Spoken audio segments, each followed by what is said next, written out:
You ever watch a room full of millionaires go dead silent because a kid in greasy overalls did something not one of them could? Yeah, that happened. And it started the day Carter Blackwell, billionaire real estate king with an ego even bigger than his bank account, rolled up in a blood-red LaFerrari that 15 so-called elite engineers had already failed to fix. Carter had this smirk, the kind that makes you want to wipe it off his face with a wrench. And as he tossed the keys toward the dirt, he locked eyes with a teenager leaning against the garage, wiping oil on her sleeve, and just said, "Let's see what the mechanic's daughter can do." Folks chuckled, expecting a train wreck. Nobody planned on being humbled that morning, least of all Carter. Now, let me back up a sec, set the scene. Small Alabama town, sun barely peeking over the horizon, and you've got this rundown Monroe Auto Repair sitting quiet till those Ferrari tires screech through the dust. Carter steps out in his $1,000 suit, sunglasses tossed on the hood like they were junk, and with one look around, he just mutters, "This dump?" That's when Riley Monroe, 17, ponytail frizzed from humidity, boots caked in oil, name tag faded from years of work, walks out from under a Chevy pickup, eyes sharp as a hawk. She's got that "seen it all, nothing rattles me" air, but the whole world was about to find out just how true that was. Riley's mom, Sandra, came out front, all Southern politeness. "Sir, can I help you?" she asked. But Carter just sneered, glancing at Riley then back at her mom like it was some kind of joke. "Your mechanic is a teenage girl? You must be joking." The whole lot was watching now, business folks, Carter's assistants, even old men from down the street, all waiting for Riley to flinch. But she didn't. She stepped up, wiping her hands, and said, "We don't joke about engines here." The way she said it, like gospel. Carter, loving every second, waved toward his car. "This Ferrari has stumped the best mechanics money can buy. You think a high school girl can solve what they couldn't?" Riley didn't even blink.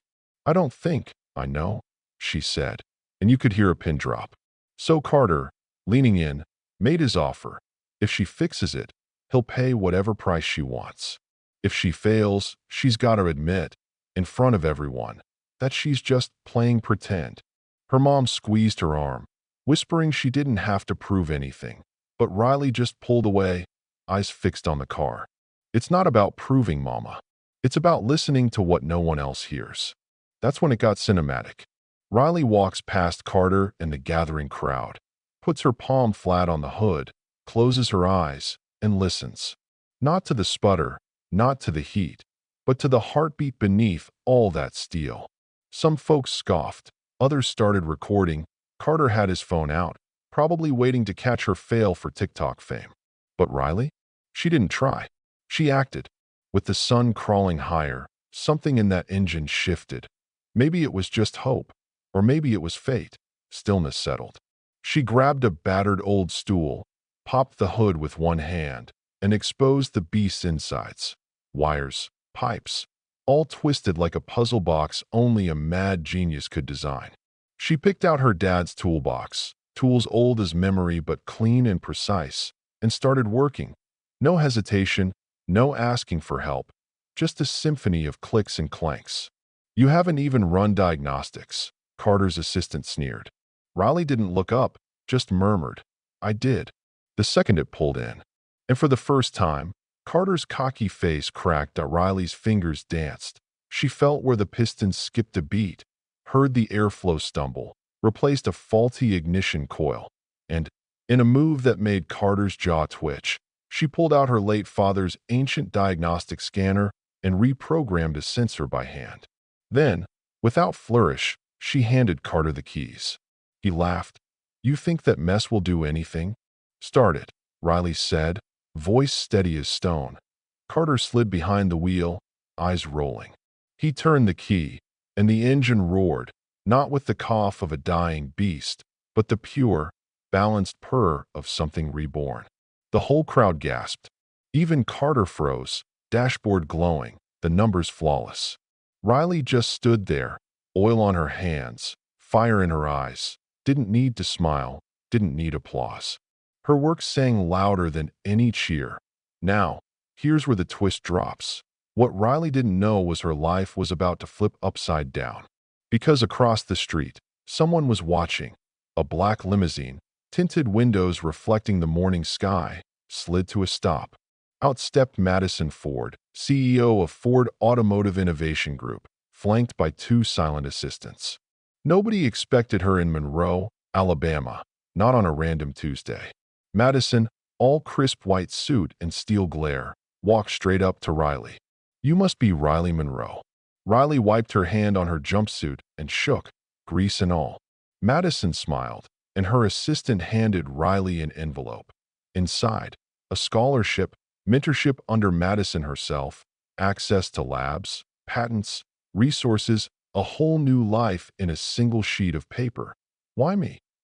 Riley asked, still shell-shocked. Madison leaned in. "Because talent like yours can't be taught. It has to be found and respected." Carter stood off to the side, quiet for once, realizing he'd just been a stepping stone in someone else's story. Videos of Riley fixing the Ferrari exploded online, millions of views in hours. News vans outside the shop before the dust even settled. Reporters, colleges, sponsors. The world wanted a piece of the mechanic's daughter. But Riley? She stayed grounded. Weeks later, at the scholarship ceremony, she didn't give some canned speech.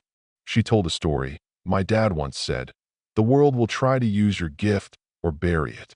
If you stay true to the work, not the praise, you'll build something that lasts.' I don't fix cars, I listen to them. Today, I'm listening to all of you." The room erupted. Madison smiled in the front row. Back home, the shop kept its doors open, not for money or fame, but for kids who needed a place to be taken seriously, for girls who get laughed at for loving engines, for dreamers who speak the language of machines. That's the ending, right? But really, it's just the start. See, there was a time Riley Monroe was just the mechanic's daughter. Folks saw grease on her hands and called her unqualified, saw her boots and thought she had no future, saw her age and wrote her off. But Riley wasn't looking for approval. She wasn't after applause. She was listening, deep, focused, honest. And that's where the real lesson hits. Sometimes life's best gifts come wrapped as rejection, as being underestimated, doubted, even laughed at. That's your chance, your invitation. Prove not just to them, but to yourself that purpose beats privilege every time. Riley didn't have million-dollar labs or world-class mentors. She had curiosity, grit, hours spent beside a man who taught her to treat every engine like a living thing. While others chased quick fixes, she leaned in, listening, learning, solving what no one else wanted to touch.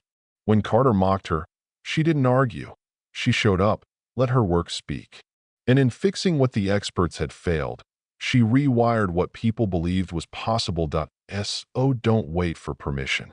Don't beg for respect from folks who can't see your worth. The very people ignoring you today may end up clapping, hands shaking, when your gift becomes undeniable. And when that day comes, you'll realize you never needed their approval. You just needed to believe in yourself. If Riley's story hits something in you, remember, every unheard genius out there needs to be reminded. Their moment is coming. So what's your Ferrari? The challenge everyone says you can't fix? The dream they say is out of reach? Go after it.